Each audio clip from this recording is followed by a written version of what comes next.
What's up, guys? Welcome back. Third brake light for our Toyota Tundra. Are they really as hard as people make them out to be? Let's find out. I've heard nightmares about swapping this third brake light in our Tundras. I really can't imagine it's all that hard. I'm going to walk you through it step by step. I've never done this process before, but I really can't picture it being that difficult. First thing I'm going to do is we're going to loosen up the pillars on both sides of the rear seat, one here and on the passenger side as well. In order to do that, there's a I'll put a picture on your screen, but there's just a little tab that says SRS curtain airbag on it. Just use a plastic pry tool so you don't mar up the plastic and pop that loose. And inside you're going to see one 10mm bolt. We're going to remove that bolt, and again we're going to repeat the process on the passenger side, same exact thing.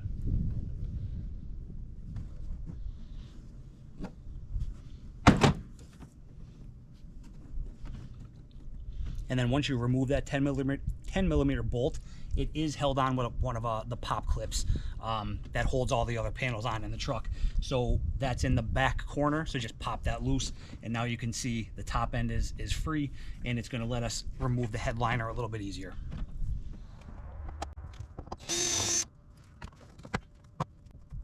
Before we go any further, sneak peek, there it is installed. All right, if you guys are new to the channel, please consider subscribing, like the video, and turn on that notification bell. It all goes into the YouTube algorithm. I really appreciate it. It helps the channel grow, so if you like what you see, please consider doing that. All right, back to the install. Next, I'm going to remove the 4 Phillips head screws right here, just to make sure there's nothing underneath there, any tabs or anything that are holding this in place. There are 2 10mm bolts on the back that we are going to have to loosen. I'm just removing these to make sure there's nothing else keeping it in place. All right, I don't see anything else up there that looks like it might be holding it in place. So now we're going to very carefully lower the headliner. It's tucked up behind the weather stripping right here. If you have a double cab and your rear window does not go down, this is unfortunately a lot more difficult. The Crew Max, you have plenty of room back here to work. The other thing is I'm going to mention, whenever you're dealing with a headliner, they are very easy to get dirty. I just put on a clean pair of gloves in order to try not to mark up the headliner. So I'm just going to very carefully get my hands and my fingers up in there. And you want to be careful and gentle with the headliner. You just kind of want to work your way across. And I believe there's some pop clips. Yep, there's 1, 2, 3, and 4. Okay, so you can actually hopefully see, maybe I'll take a picture, but there's 1 right here, 2, 3, and 4 pop clips that you have to pop out of the top of the truck. Now we should be able to get our hands up behind the third brake light, and there's going to be 2, I could already feel it right there.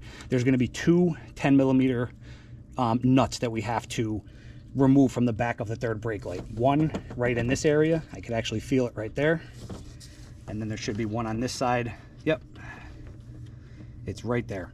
So you're going to need a 10mm, and it feels like you're going to need a longer ratchet. So let me get my ratchet up in there and make sure, but it feels like the stud is kind of long.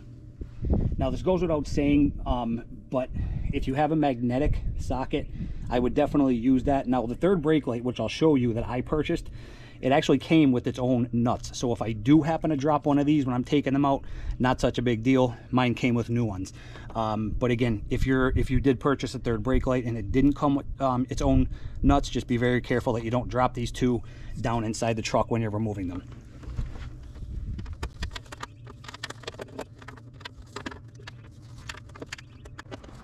Yeah, the other thing is try not to bend the headliner down.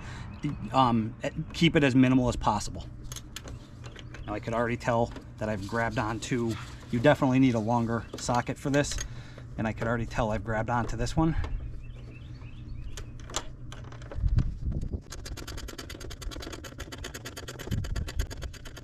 I'm finding it much easier once I get those nuts popped loose.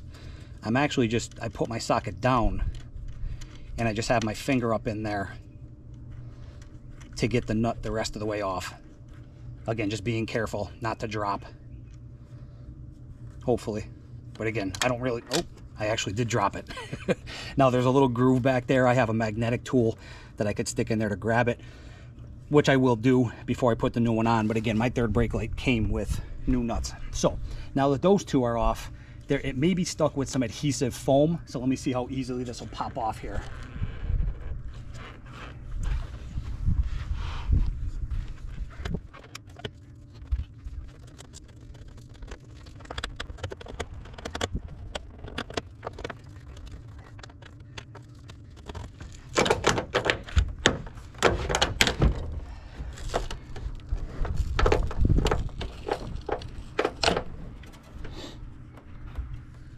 All right, guys, there you have it. I'm not gonna lie to you, that was a little bit more stubborn to come off than I thought. And the only thing that's holding it on, I'll show you actually better when I get this off here. But the only thing that's holding this on is adhesive foam. But man, that was really on there pretty good. Just make sure you use a plastic pry tool and do what I did, just kind of work your way along the edge and you'll eventually free it up. But I will say that adhesive foam definitely did its job. Now all I'm doing is just unplugging the wiring harness from the back, and there's a clip right here. I'll take a picture of it and show you. You just slide the third brake light off that clip,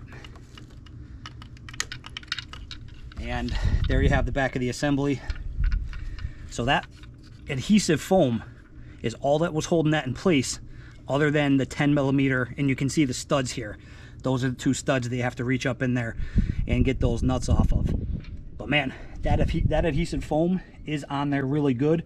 Take your time with a plastic pry tool, get down in behind here and just kind of loosen up that foam, and it'll come off just like that. The good news is, if you drop those 10mm nuts down in the truck, once you get the third brake light removed, you could actually see them right here. So I'm just going to take my magnetic tool, and you can grab them just that easy. All right, so don't panic if you do drop one of those. They end up right in a channel right here that you can easily get to and see once the third brake light's out of there. Quick look at the LED brake light that I decided to go with. I got this thing off Amazon. I think I only paid like 50 or 60 bucks for it. It wasn't that bad at all, but the reviews were pretty good. So this is what it looks like, and of course I'll give you a better look once it's on the truck and how it looks all lit up. But the cool thing about this one is it comes with, so you have your wiring harness, it's just plug and play. It just plugs into the wiring harness that we removed the factory brake light from, but it also has this little switch on the back. This little switch gives you the option to have like a strobing effect, or you can turn that off if you don't want it. I'm actually gonna leave it on. I kind of think that's pretty cool, which really isn't like me. I don't usually typically like things like that, but looking at the pictures on Amazon and the video that I saw on the ad, it does look pretty neat. So I'm just gonna turn that switch to on. We're just simply gonna plug the wiring harness into the factory harness up top, pop the two studs here and here, back through the same mounting holes, get the nuts on in the rear, and we'll button up the truck. Now, one other thing I'm gonna mention, I'm gonna leave the foam that's on the truck, I'm actually going to leave that in place. Mine's in pretty good shape, surprisingly. Down at the bottom it's a little bit beat up. I cleaned that up just a little bit, but for the most part the sides and the top are actually in pretty good shape. The new third brake light does come with foam on the back of that as well. As long as I can get it tight to the truck and I'm happy with the fit, I'm going to go ahead and leave the rest of that foam on the truck. I think it's only going to help seal it up even better. So I'm just going to tuck these wiring harnesses down in here very carefully, just make sure nothing's going to get pinched. Line up those two studs, and before I go through the headache of putting the nuts on, I'm just going to kind of pop that in place. I'm actually going to go ahead and test the brake light just to make sure it's working. All right, guys, so I'm glad I actually tested that. My switch is wired backwards. What should be on has the strobe light off, and what should be off has the strobe light on. So I'm definitely glad I checked that switch and I was happy with it. I do like the look of the strobe, so I'm going to leave it on. But if you go with this light, just double check that switch, make sure it's the option that you want before you button it back up. All right, so in order to get these started, I'm going to use the factory nuts. You can see the new ones that came with the light right there, but I'm going to use the factory ones. Really no difference. I double checked to make sure they thread on. It's the same thread pattern. So I'm just going to take my longer ratchet here. I'm going to pop the nut in there, and I'm going to get them started like this. and then I'll switch over to my ratchet to get them on all the way. Now this could be a little bit of a pain, because of course you have to line up the threads in the nut, but once you get it started, you're good to go. Alright, so there we go. That wasn't too bad at all. I'll get the other one started, and then I'll put my ratchet on and get them both tightened down. Alright, so all we're going to do is take the headliner and get it tucked back up. There's a weather stripping. You can't miss it. So we're just going to kind of start at one side,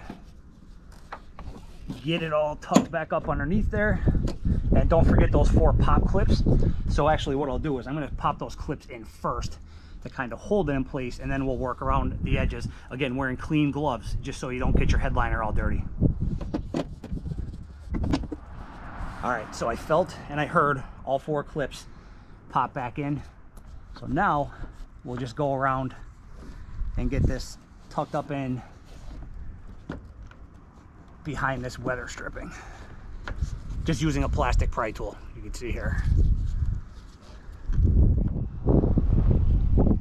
All right, once you're satisfied with the way the headliner looks, we're just gonna go ahead and pop these 2 side panels back on, lining up the clips. And then we'll grab our 10mm bolt. I'm just gonna get it started in there.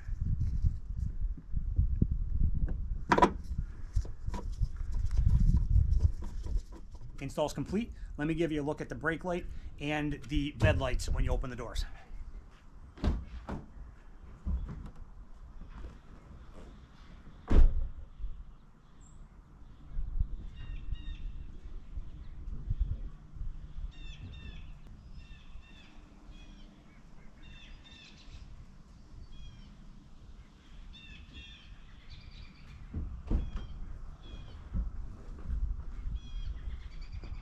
All right, guys, there you have it. I got to be honest, I don't think this was difficult at all. I'm not sure why people make such a big fuss over swapping the 3rd brake light. I was expecting it to be much worse after some of the horror stories that I've heard. As long as you have a longer 10mm socket, that's really, you know, the only thing I would definitely recommend. And if it's magnetic, that's even better. But as you saw, if you do happen to drop one of the nuts, you can easily retrieve it once you get the brake light off. All right, so if you guys have any questions, let me know. I will put a link to this brake light down below the video. I happen to love this brake light. I think it's a good match to my Winjets, which my Winjet taillights, the LEDs with the sequential turn signals. We have a video on the channel here of those as well. But yeah, I think it's a good match with the taillights. It looks awesome. The LEDs look really good. It's a definite upgrade over stock for sure. So if you guys have any questions, comments, concerns, put them down below and we'll get them addressed for you. But if you want to do this, don't be afraid to. It's an easy job. Thanks for watching, guys. We'll see you next time.